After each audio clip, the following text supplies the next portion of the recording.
Joe Gibbia is a city councilman, and he has been very influential in working with how to redistrict. So at this point, I'd like to call on Joe Gibbia. Big hand for Joe Gibbia.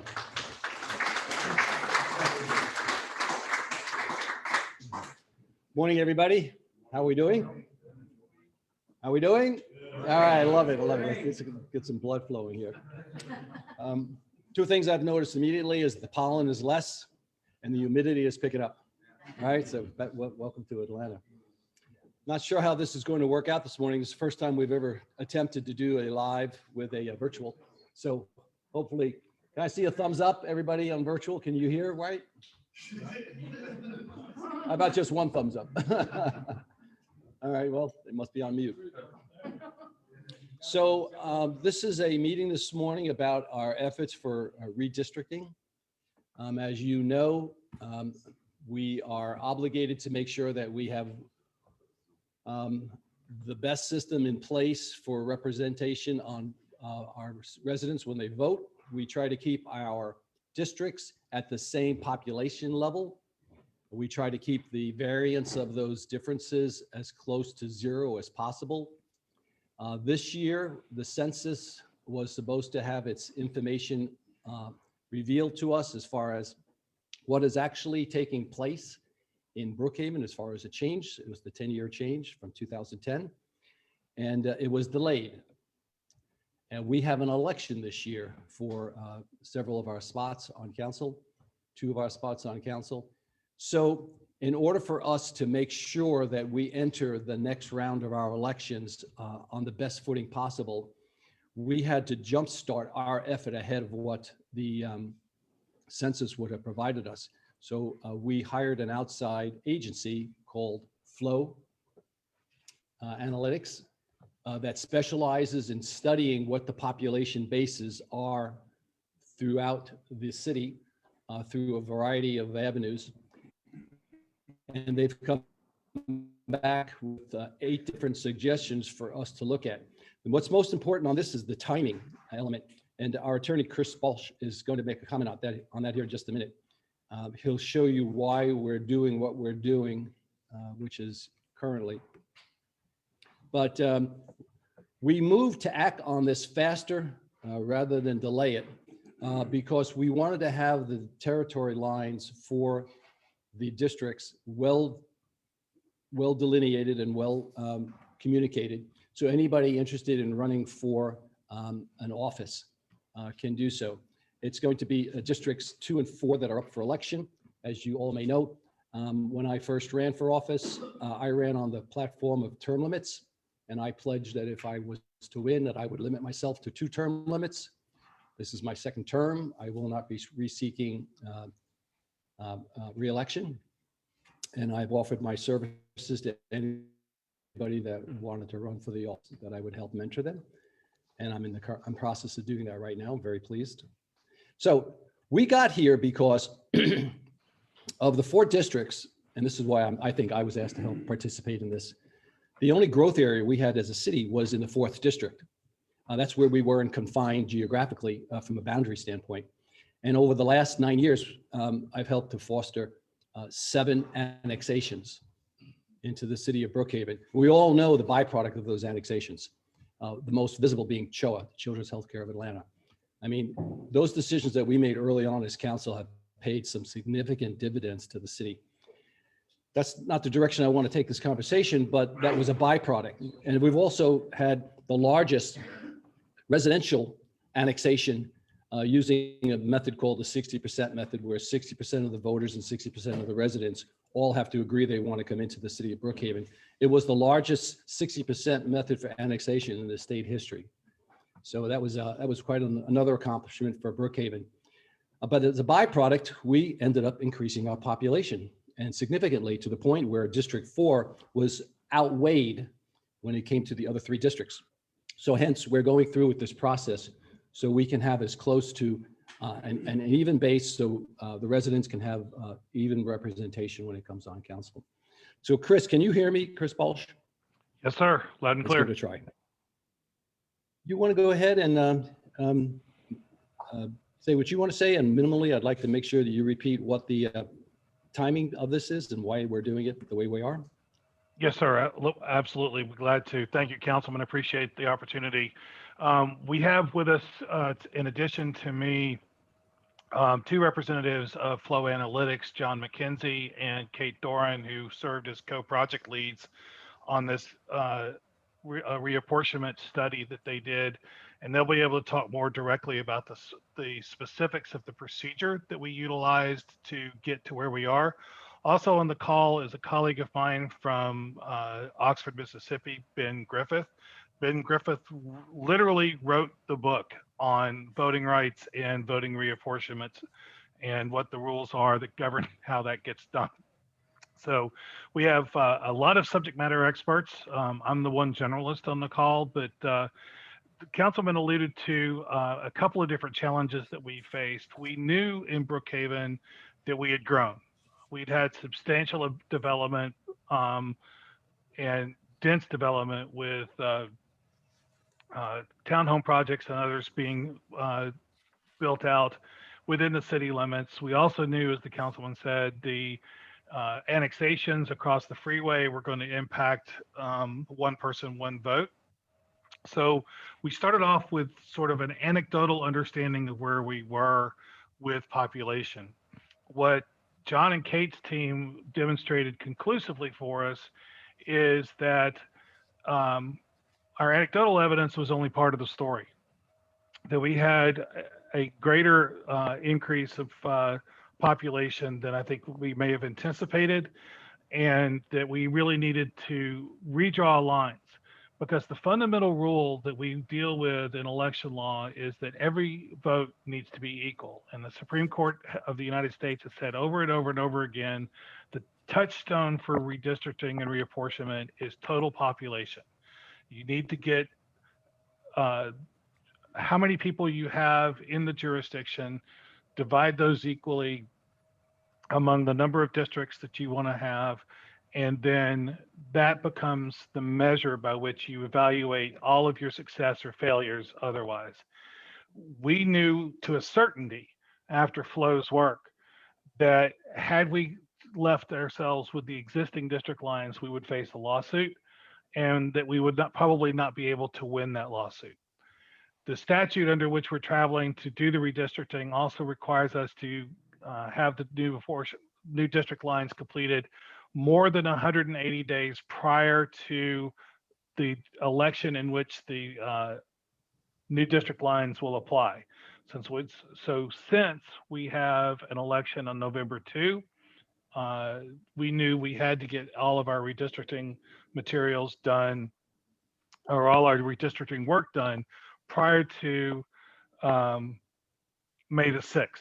So the council heard the first or passed the first read of the charter amendments last night, and the second read will come up next week. But we wanted to go ahead and have this conversation so that Flo could describe their processes, describe why it is they were selected. And I can't tell you the last time I had a redistricting partner that was as detailed and competent in all of their demography as what Flo has been able to do for us. The city chose well when we partnered with Flo for this work. And then Ben will talk a little bit about the legal issues and the legal criteria that we're working with. But let me pass it, if I can, to John and to Kate, and let them talk about both who they are and what their process was that got us to the final two maps that the council discussed last night. Sure, thanks a lot, Chris. I will go ahead and just share my screen in just a second here, and then once I do, if folks can just confirm that they see it, that would be great. And let's see.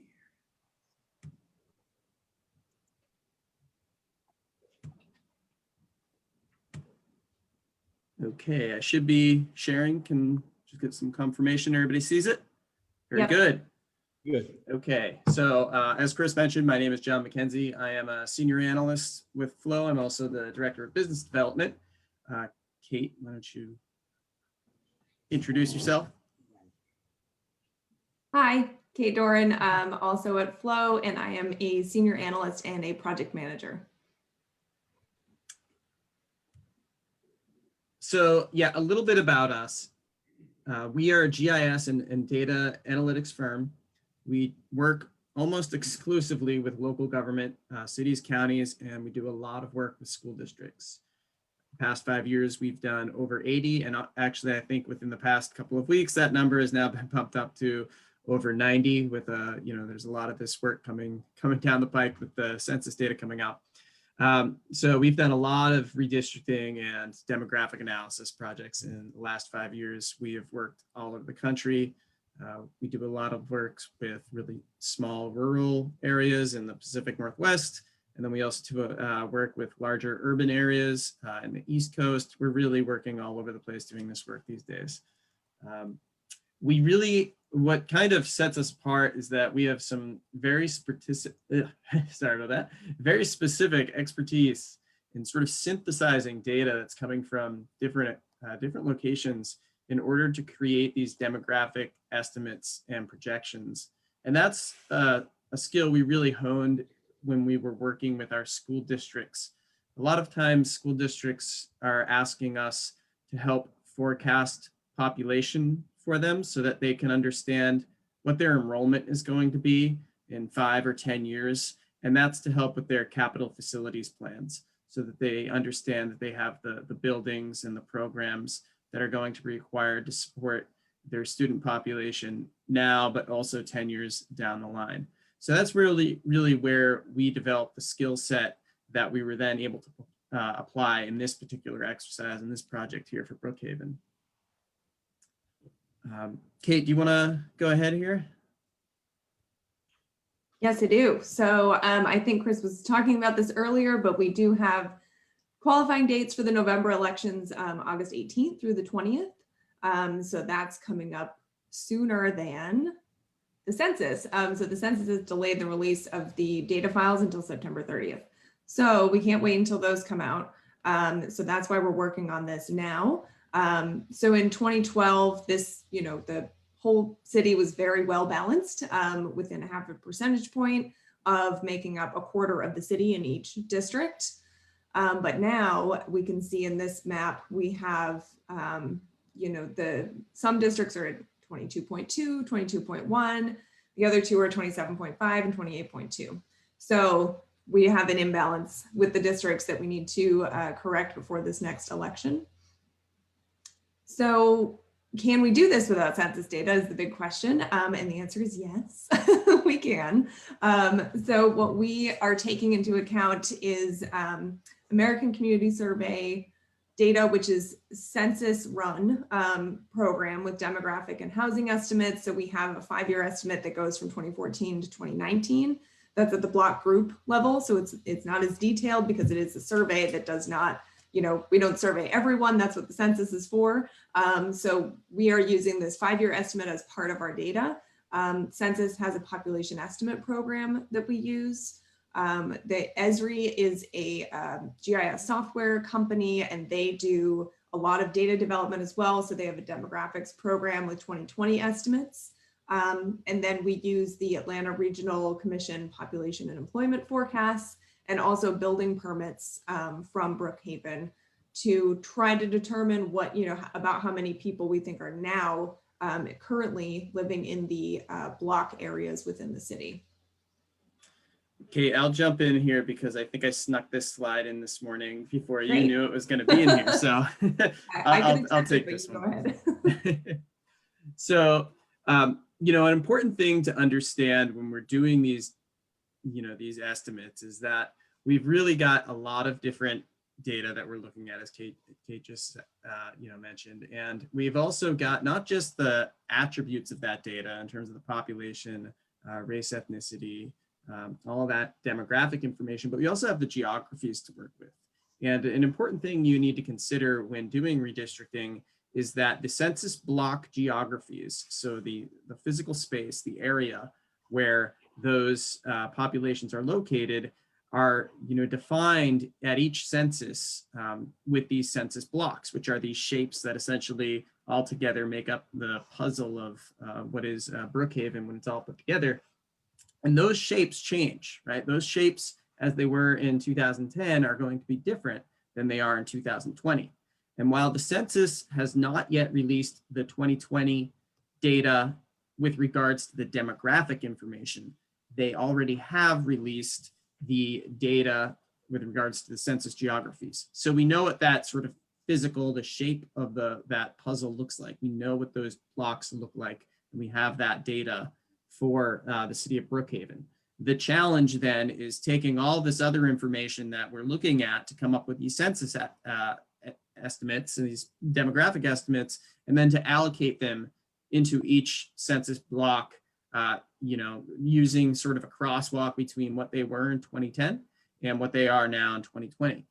And so in order to do that, we're really taking both our attributes that we're looking at, as well as the census blocks, and we're doing something that's called an aerial interpolation. I'm not going to describe that in detail, primarily because our demographer is actually on the West Coast and it's still 6 a.m. So he's not here to, he's not here to give you an in-depth analysis, but it's a pretty standard, very typical basic GIS analysis where we're able to proportionately and sort of, we're able to allocate the blocks, the data to a specific location and area based upon all of the other information we know about those areas. And that's where we're taking in things like all the different data sources that we have, as well as building permits, so we can identify areas that have maybe had more recent development that wouldn't be picked up with some of the surveys. So all of that information is sort of being integrated. And it's really done because, each one of these data sources that we're looking at has its own limitations. And so as long as we understand the specific limitations of each data source, we can understand what other data source or what, what technology we need to apply to sort of, to augment that limitation and to blend them all together to come up with these demographic estimates that are reliable. So that's sort of how we came up with these estimates. And then when we are actually, once we have the estimates for the blocks, then we have to, figure out, well, how do we draw these lines using the data that we have? And in order to do that, we have some basic redistricting criteria that has been voted on within the city as the rules that will be used when we're doing the redistricting. And so the first, as Chris mentioned, is population balance, right? That's very important. And really the way that we measure that and do that is we are looking for first an ideal population, which is really the mean population of all the districts. So that's where you take the total estimated population for the city, you divide that by the number of districts in the city, that's your ideal population. And then what you need to do is calculate the deviation from that ideal population for each district within the city. Once you have that deviation, you then sum the deviation for the district that has the highest population and the district that has the lowest population. Now, in a general sense, you always want that number to be absolutely no more than 10%. In practice, you want that number to be as close to zero as you can get. And that's particularly important now because we don't have the actual census data. Each block, we feel good about the estimate, but overall, we don't have the census data. So we want to make sure we're as close to zero as we really can get. And that's going to make sure that if the census data comes out a little bit over than what we expected, then we're not going to be in a situation where we're out of balance. So that is how we are measuring population balance. The districts need to be contiguous. That's fairly straightforward, right? They all need to be connected. And they need to be connected by more than, a road that maybe doesn't have any population in it. They really need to be connected to, adjacent to one another. They need to be done, obviously, in compliance with all local, state, and federal laws, including the Federal Voting Rights Act. And they should be as compact as possible. One of the things you'll notice is that the first three bullets here all use the term must. The next three, that they should preserve communities of mutual interest. The next three that you see are all going to use the word should. So they should be as compact as possible. There are a few different ways to measure compactness, and quite frankly, that can be rather difficult. in a city like Brookhaven that is elongated and has something of an odd shape. So having a truly compact district won't always work. Preserving communities of mutual interest. Communities of mutual interest are, this is a quote, there's unfortunately no one specific definition for a community of mutual interest. So what we do is we look at basically things that are typically done in this process, right? This isn't the first time anybody's done redistricting. So we like to look at, what are the things that are usually used in redistricting and referred to as communities of mutual interest, and then also to hear from the community what areas the community feels are communities of mutual interest. So we're talking about populations that have common needs and interests reflected in patterns of geography, social interaction, trade, and common interests. We're talking about defined neighborhoods, school district attendance areas. In Brookhaven, we specifically looked at the character areas as well as homeowners associations. And then the last one here is that they should preserve the use of existing natural boundaries. So what things have been used as boundaries in the past? Oftentimes we're talking roads, could be a river, things like that. Now, the important thing here is to note is that we have musts and shoulds, and the shoulds, the must we have to do. There's, you have to do comply with those. There's no gray area there. But with the shoulds, you're trying your best to do those things, but you can't ever comply with those in a way that sacrifices compliance with one of the must criteria there. So that's sort of how that works when you're drawing these lines. Now, the general process for this, and we started back in March, we did the data gathering, and we gathered the current district boundaries, population estimates, took note of some of the communities of mutual interest that were available in terms of the data. We created some initial options that were really the starting point of the maps. We looked at the data and said, we came up with 5 specific options that said, these are good starting points. This is where you're going to work from. We didn't intend any of those first initial boundary options to be the final maps, but they were meant to help us get to that final map. And we were able to revise those based upon the public input we gathered. This is our fourth public meeting. So we've had 2 prior meetings, and in between that time, there's been time for public comment to be submitted, time for feedback from members of the public, members of the council, and we've had that. We've revised these, made revisions to the map, and we are at the last stage where we'll finalize and adopt the new boundaries. So that's sort of the process of how we got to where we are now. Chris, would you like me to pull up the 2 final options at this point, or what would you like to do? Why don't we kick it over to Ben to talk about the legalities, and then we'll go back and show the last 2 maps the council talked about last night. Great. Good, thank you. Good morning to everyone at the chamber and everybody online. I'm Ben Griffith. I've worked with Chris and the demographers with Flo on developing what we believe is your most acceptable plan that would meet the legal criteria under federal and state law. The primary concern we've got is violation of the 1 person, 1 vote standard. The plan that the city council has ultimately settled upon has a deviation of 1.5%. What that means is the difference in population between the largest and smallest district is very small. It's 1.5%. You want that to be as low as possible for reasons that John just told you. But the specific reason and the specific concern is we don't know what the ultimate redistricting data under the 2020 census is going to be until a month after the filing deadline. It puts us in a real tight squeeze. What I've recommended all along in this process, keep the deviation as low as possible. And in the event the 2020 census data, the redistricting data that comes out after September 30 reveals a larger deviation, which could very possibly take place, you want to give yourself as much of a cushion as possible in allowing that 1.5% not to be pushed up above 10%. That's the concern. I think this will do it. If you had a larger deviation, one of the other plans that I think John is going to show you had a 5% deviation.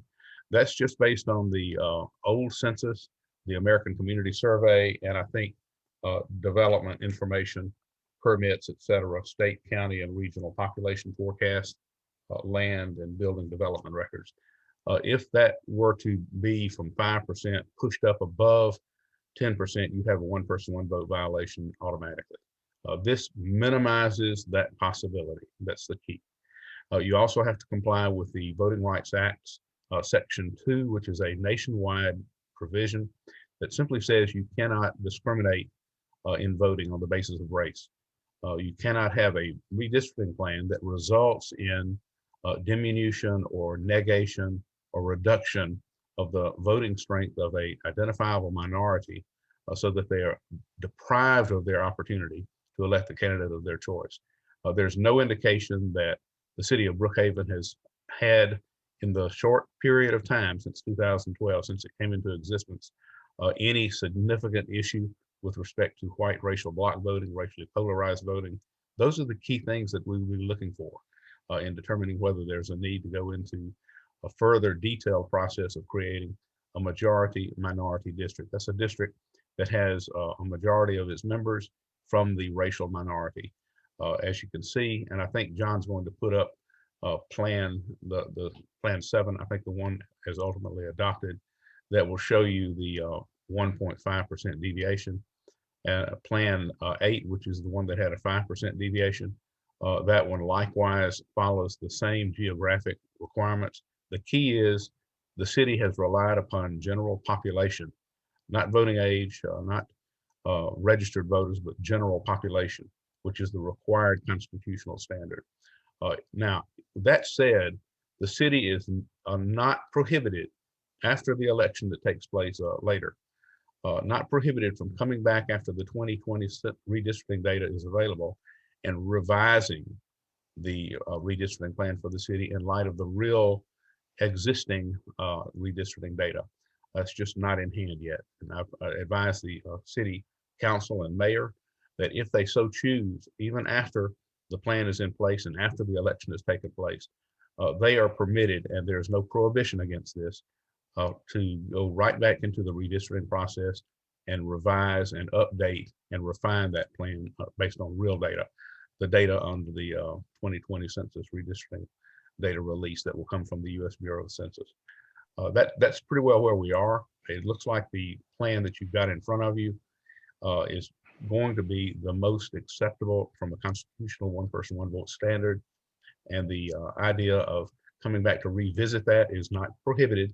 It's in fact specifically allowed. This goes back to the 2006 case in the U.S. Supreme Court that came out of the state of Texas that basically said you can have a redistricting process mid-decade or after you've already had an initial redistricting attempt. In other words, multiple bites at the cherry. And this is one where there would be a possibility, if the city so chose to do so, to come back, revisit that process and do it. And there's not a real time limit on it.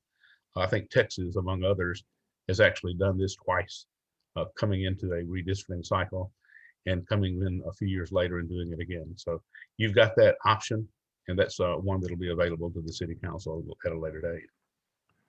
Ben, I need to jump in and interrupt you. I appreciate your eloquence as always, but we've got a number of people who want to ask questions or provide comments. Sure.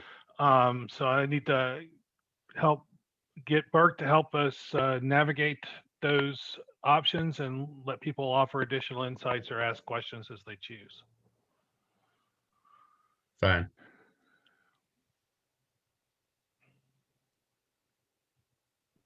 Get the camera back on here. Oh, you've already got it back on. All right, excellent. You're ready to go. Okay, So if you could ask, Joe, ask them to make the districts bigger, so if you can, see, people can't see anything.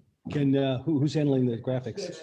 Yeah, just. John McKenzie's got it Oh, there. John, can you make the graphics bigger? Remove your, the chat.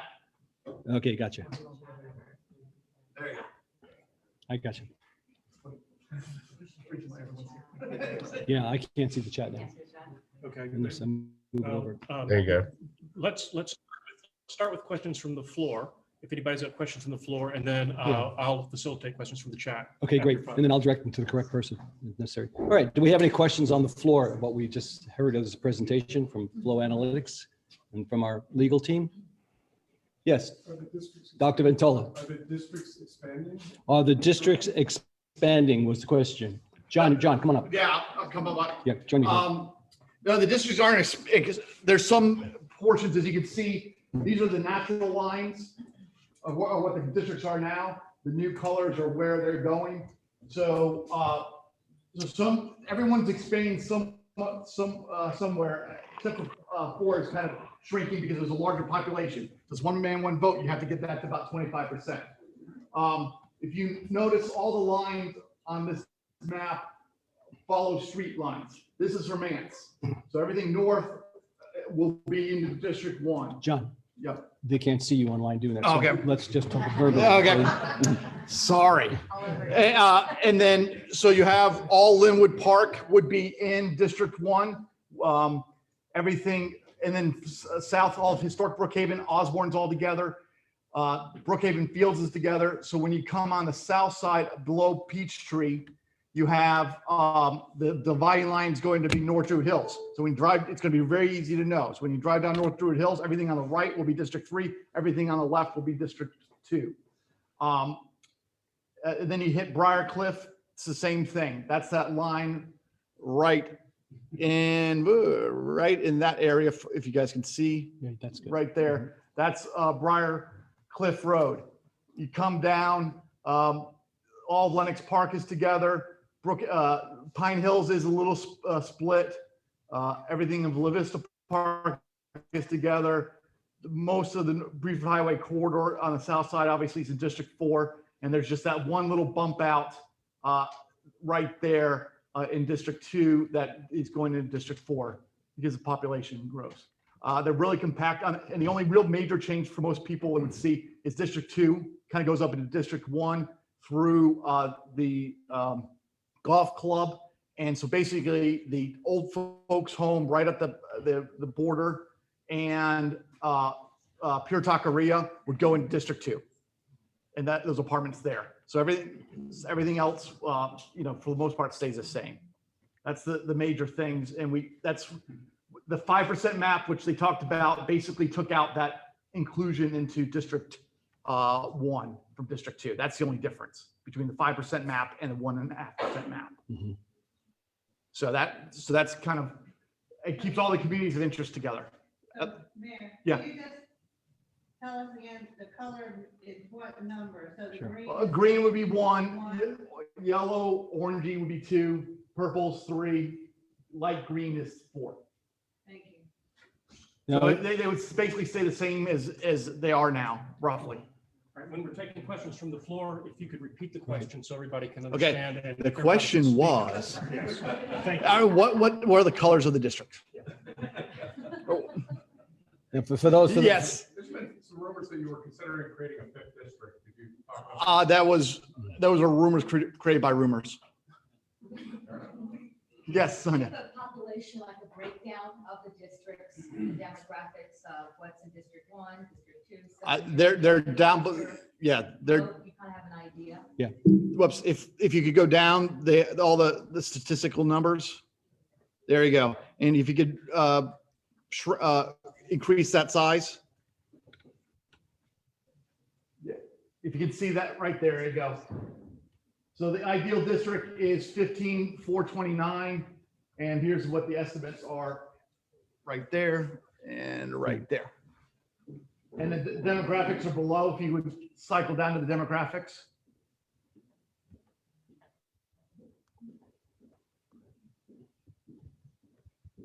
So District 4 would have about 44% Hispanic. For those who don't know, we're about 26% Hispanic.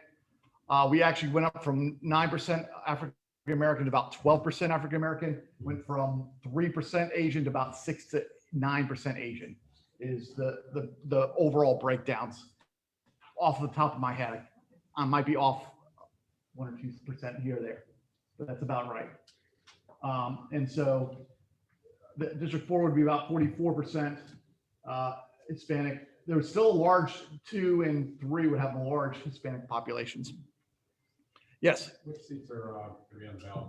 2 and 4. myself and John Park. Yes. Mr. Mayor. Yeah. Please repeat the question. The question was, what what districts are up for election, 2 and 4? Yes. I'll take the. We're considering the population on this redistricting. Yeah. Is there any weight given to the idea of registered voters as far as residents versus like transient residents that are apartment dwellers who don't vote as much as say people who are home? Okay. The question is, was there any weight put to homeowners residents versus more transient residents that are basically apartment dwellers? There is no legal distinction. I'm sorry, I don't mean to speak No, over. no, go ahead, Chris, jump in. There is no legal distinction between someone who lives in an apartment and someone who is a homeowner.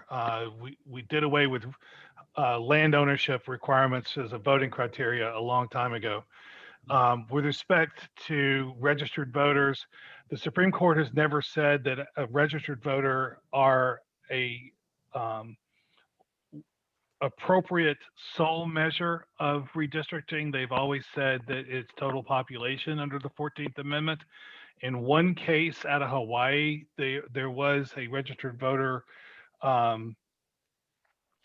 description as part of the process, but they had also done a total population, and there was virtually no difference with how the district lines would have fallen out and whether or not they would have been lawful, whether you use total pop or registered voters. So the Supreme Court says, you know, because there's no difference, we believe the registered voter is appropriate in this instance.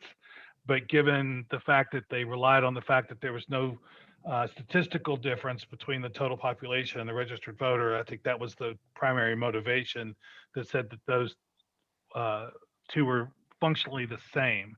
So I hope that answers the question without too much legalese, but that's the best I can do. So the answer is no. Taylor's population. It has to be based on population. Other questions? Burke? We have one question in Zoom from Shreyan, who wants to know, where is Brookhaven Fields? Brookhaven Fields will be contained within District 2 solely. It would be solely contained into District 2. The dividing line would be Briarcliff and North Druid Hills. What's the dividing line for District 2 as it expands into District 1? It would be the dividing line between District 2 and District 1 as it expands. The line would be Asher Dunway Road, and then Berkeley Circle, with the apartments on Berkeley Circle, that right next to Pure Taqueria and Marlowe's Tavern, that line, and then the old folks home, which is right on the other side. If you go up, if they would go south, senior living. DC, please get me today.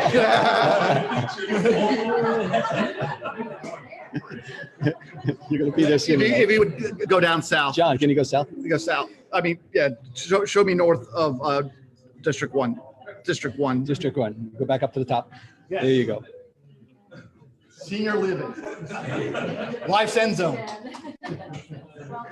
There you go.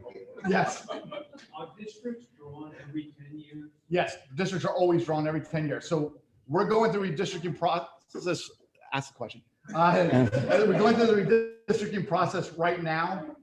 The legislature and the county and all those others will go through it in November timeframe.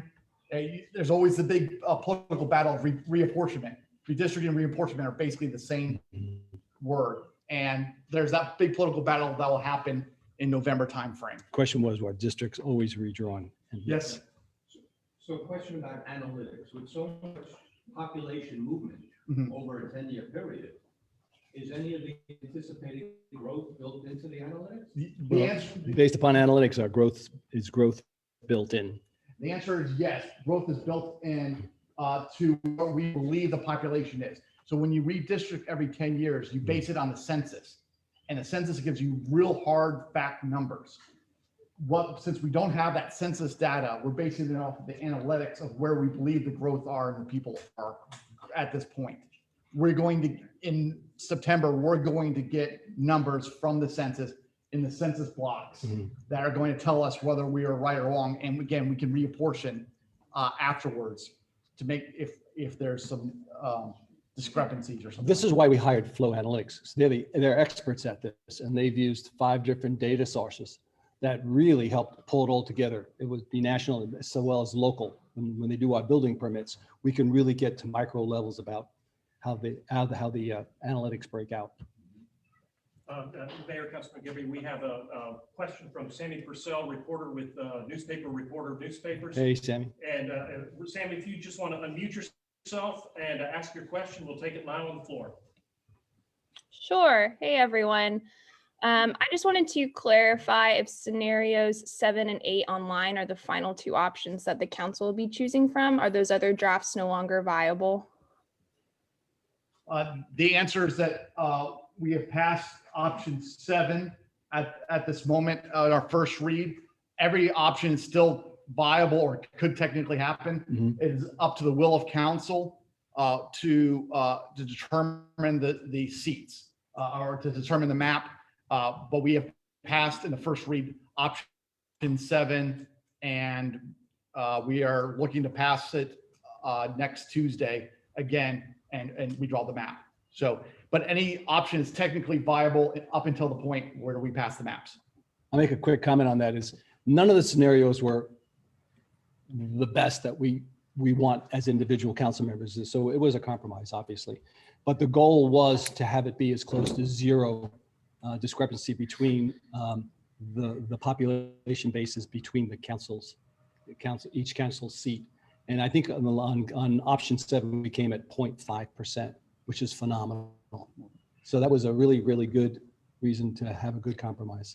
And also we had a low deviation and also kept a lot of communities' interest together and kept the districts that kind of look the same from what they were today. So it doesn't, there's not wide variations in that. And we have clear delineated street lines. So a lot of people, especially Brookhaven Fields, are always, I think a lot of angst in Brookhaven Fields because they didn't know where they lived, what district they lived. Did they talk to John Park? Did they talk to Bates or now Madeline? And having clear delineated lines makes governance a lot easier. Is there another question on the floor? Yes. When you redistrict, does the street lines change? When we redistrict, do the street lines change? No, they don't. They don't. These are, you redistrict by census block, and these maps don't, or this thing doesn't show census blocks. So there's little blocks, and some blocks are really large and have a lot of people in them, and some are very small and have a very small amount of people in it. And you can't slice and dice a street necessarily, but it's only by actual census blocks. And I wish we could have had an example of that. Oh, they're pulling it up right now. Yeah. Perfect. Can you enlarge that, John? You're muted. Yeah, just a minute. Yeah. Sometimes you'll see census blocks within census blocks. So this is what makes it really tricky. Here we go. Okay, so as he is highlighting, you see the different blocks pop up. That's an actual census block. And so you see that block right there that goes from District 4 to District 2 that he's highlighting right there. That's 1,000 people right there. And that was the bugaboo census block that really messed things up. Like that block itself, you couldn't, and there was no other natural place to put people. It's a big, as John constantly says, it's a big puzzle. And so you can see like right there, you have all those small census blocks within, and then that big census block, and that's 1,100 people for all those small census blocks, because it has to be contiguous, all have to be the same thing. So to get to that 0.5 deviation with this kind of detail, it's a lot of work. Yeah. So you can see how that's how you have to put them in people one way or the other. Yes. Mr. Mayor, when you're doing this, do you have to coordinate with surrounding cities like Chamblee and Oroville and stuff? Does the city of Brookhaven have to coordinate our efforts for redistricting with neighboring cities or county areas? No. This is solely Brookhaven alone. Mm-hmm. This is Brookhaven. The county's going to redistrict. The other cities are going to redistrict. Chamblee actually redistricted, they switched the council seat from a at-large to a district population, but we're all individually unique. Yes. Mayor, is the city planning on expanding its boundaries in the future? Is the city planning on expanding its boundaries in the future? We're open to anyone who wants to come into the city of Brookhaven. We remain a welcoming city. Yes, thank you. But we won't seek, they have to ask us. Yep. That's always the way it's worked on annexations. We don't solicit for annexations. They come to us and then there's a process they have to fulfill. And again, the reasons why these census blocks are so large on a historical basis, if you think about it beforehand, before the city of Brookhaven in 2010, it was really all that mattered was the county and the state legislature. And so those census blocks are large or small based on what politically people wanted to happen to make those types of districts. And since we are no longer, since we're now a city, the smaller census blocks are more important to us so that we can get closer, tight lines. For a county and state legislature, they don't care about 10, 20,000 people moving in big blocks. And so this is a byproduct. These weird big census blocks is a byproduct of the political process from 10 years ago. So we'll try to make that change next go around. So our census blocks are smaller. So that 1,000 people right there could be, that kind of mess things up, could be minimized so we can get closer to a zero deviation. So when we started as a city, this question didn't come up, so I'll go ahead and pose it. We were at 12,500 residents per district. John McKenzie, our total population now, as we have just done this redistricting, I think comes in around 61,000. Is that correct? Yeah, the 61 is right up there. It's 61,663.